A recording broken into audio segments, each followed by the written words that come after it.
मुकदमे हमारे ऊपर एक के बाद एक दर्ज होने लगते हैं। टाइमिंग नहीं है तो क्या है? कौन सी मुश्किल हमारी बड़ी है? क्यों ऐसी व्याख्या आप लोग करते हो? हमारी कौन सी मुश्किल बड़ी है? ये जो कोई झूठा व्यक्ति है उसने झूठा कल्पना करके एक कहानी बनाई और कहानी बना करके दर्ज करवा दिया है। उसके सरकार से संपर्क संबंध है। माघ मेले के मौनी अमावस्या के दिन स्नान को लेकर शुरू हुआ विवाद अब कोर्ट कचहरी और केस मुकदमे तक पहुंच गया है और इसके केंद्र में ज्योतिष पीठ के शंकराचार्य स्वामी अविमुक्तेश्वरानंद जी हैं, जिनके खिलाफ यौन शोषण के एक मामले में बाकायदे मुकदमा दर्ज कर दिया गया है और अब उनके खिलाफ किसी भी वक्त गिरफ्तारी भी हो सकती है, क्योंकि जो धाराएं हैं वो बेहद गंभीर धाराएं हैं। लेकिन सवाल इस बात का है कि क्या धर्म युद्ध में शामिल होना, धर्म युद्ध का ऐलान करना क्या शंकराचार्य जी को भारी पड़ गया है? गुरुजी, इसी बात को लेकर है, क्योंकि कल दोपहर में हम लोग आए थे, आपने धर्म युद्ध का ऐलान किया और फिर शाम तक आते आते मुकदमा दर्ज कर दिया गया। टाइमिंग को लेकर थोड़े से सवाल उठ रहे हैं। बात यह है कि ये सब सवाल उठ ही रहे हैं समय समय पर। आप बताइए कि जब माघ में हमको रोका जाता है और हमारे साथ चल रहे सनातन धर्म के प्रतीकों पर प्रहार किया जाता है, उसी के बाद मुकदमे हमारे ऊपर एक के बाद एक दर्ज होने लगते हैं। टाइमिंग नहीं है तो क्या है? इसी तरह से जब हम धर्मयुद्ध की घोषणा करते हैं उसके बाद भी तुरंत नए अपराध धाराओं में दर्ज होने लगते हैं। टाइमिंग नहीं है तो क्या है?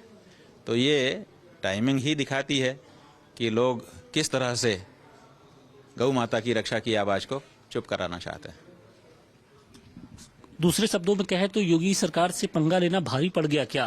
क्योंकि लोग यही कह रहे हैं कि जब से शंकराचार्य जी ने सीधे तौर पे उनके खिलाफ बिगुल फूका है, उसके बाद से उनकी मुश्किलें जो है वो लगातार बढ़ती जा रही है। आप बताइए हमारी कौन सी मुश्किल बढ़ गई है?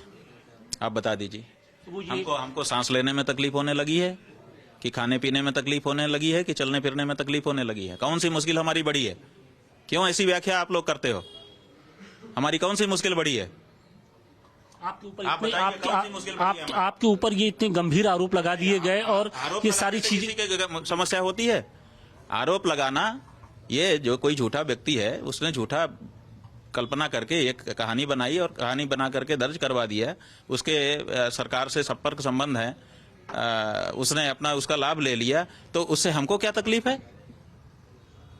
सूरज के सामने बादल आ जाते हैं, सूरज को कोई तकलीफ होती है? हमें आप बताइए, झूठे कहानी से हमें क्या तकलीफ होगी?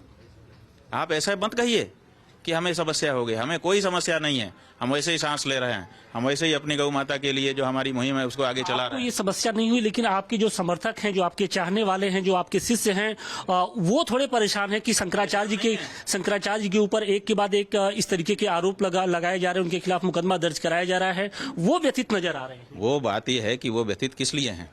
वो इसलिए व्यथित हैं कि उन्होंने आशा की थी कि एक आदमी गेरुआ कपड़ा पहन करके मुख्यमंत्री बन गया, उसके राज में तो कम से कम आचार्यों का सम्मान सुरक्षित रहेगा, सनातन धर्मियों का सम्मान सुरक्षित रहेगा। उसके राज में ये सब हो रहा है।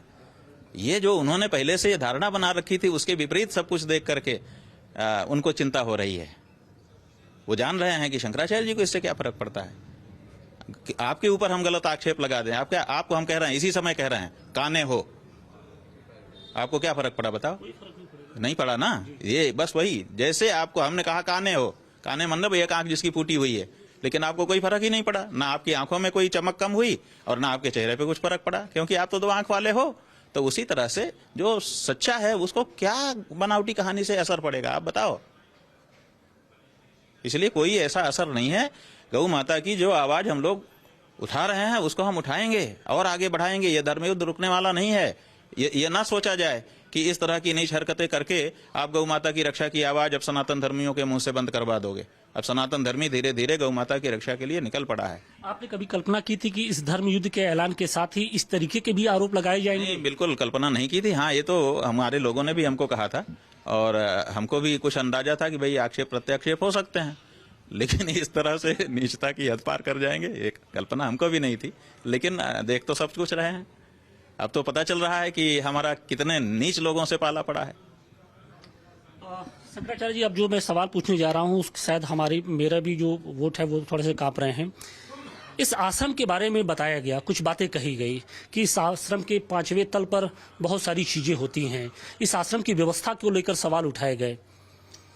बात यह है कि ये आश्रम जो है आज से नहीं बना है, यहाँ पे लंबे समय से बना है और इसके हर तल पर आप लोग विचरण कर चुके हो। नहीं कर चुके हैं ऐसी बात तो नहीं है। आप तो लंबे समय से पत्रकारिता कर रहे हैं और जाने कितनी बार इस आश्रम के हर तल पर आप आ चुके हो, जा चुके हो। तो प्रश्न उठाने वाले उनके सामने भ्रम उत्पन्न करने की चेष्टा कर रहे हैं जो कभी इस आश्रम में आए गए नहीं हैं। लेकिन जो आए गए हैं वो तो सब जानते हैं, जैसे कि आप।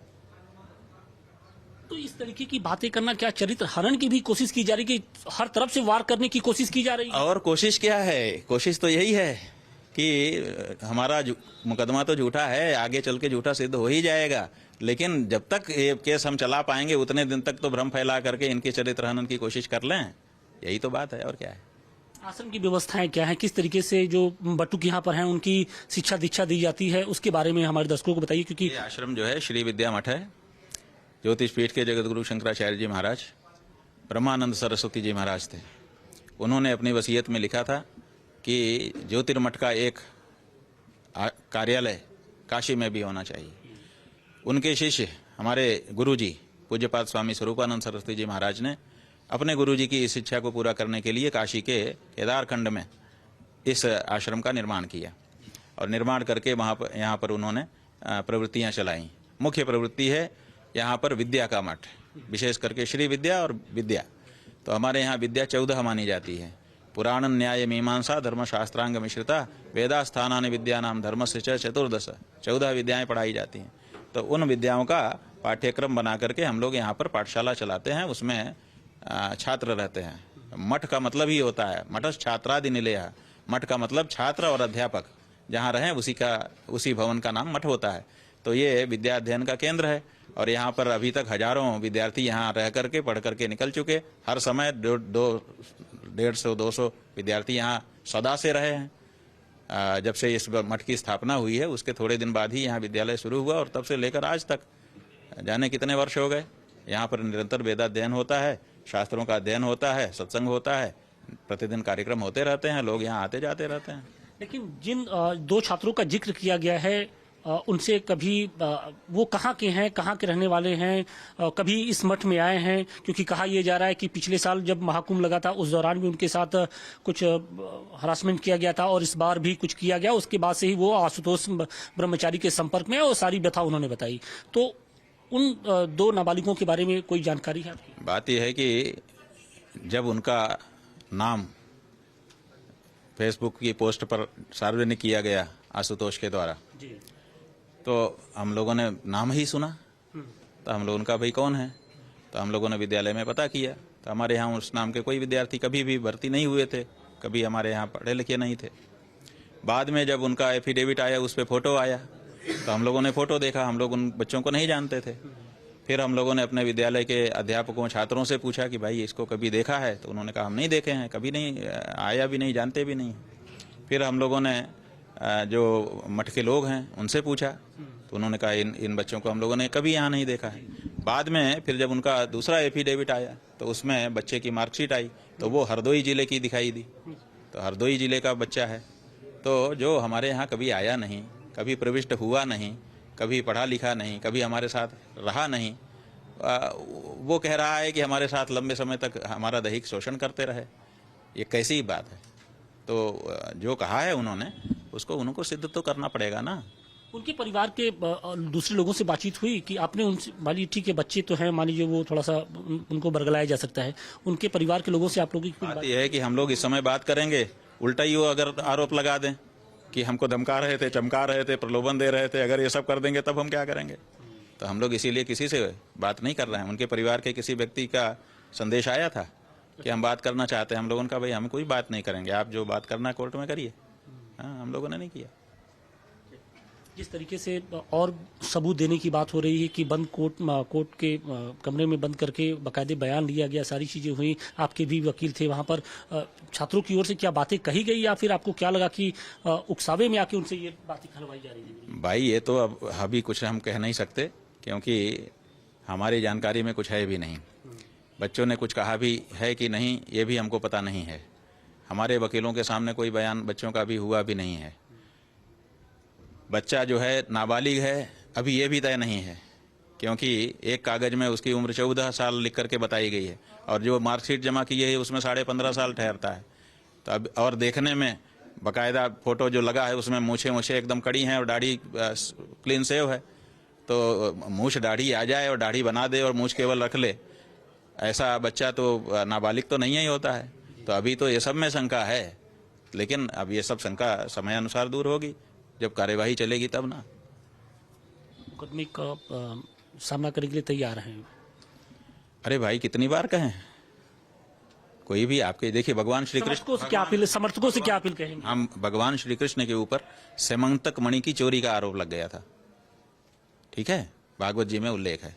तो उन्होंने अपने ऊपर लगे हुए आरोप को मिटाने के लिए जंगल की यात्रा की और जा करके सिंह के पीछा करते करते ये सब करते करते फिर गुफा में गए, वहाँ जाम्बवान के पास वो मणि मिली, फिर उसको युद्ध करके जीते लेकर के वापस आए, अपना कलंक दूर किया। तो जो आक्षेप लगता है उसको मिटाना ही पड़ता है, सबको करना पड़ता है। काचीकोटी के जो शंकराचार्य थे जैनेन्द्र सरस्वती जी, उनको भी साल 2004 में गिरफ्तार किया गया था। उसके बाद सत्ता में कभी जयललिता की वापसी नहीं हो पाई थी। आसाराम को भी गिरफ्तार किया गया कांग्रेस के शासनकाल में, फिर कांग्रेस की भी वापसी सत्ता में नहीं हो पाई। बात यह है कि जो आप कहना चाहते हैं आपके कहने से ही सिद्ध हो गया, हमको कुछ कहने की जरूरत नहीं। धन्यवाद बातचीत के लिए। तो ये थे ज्योतिष पीठ के शंकराचार्य स्वामी अभिमुक्तेश्वरानंद जी, जिन्होंने तमाम मुद्दों पर बेबाकी से अपनी बात रखी। वाराणसी से मनीष दुबे के साथ आशुतोष सिंह, टाइम्स नाउ नवभारत।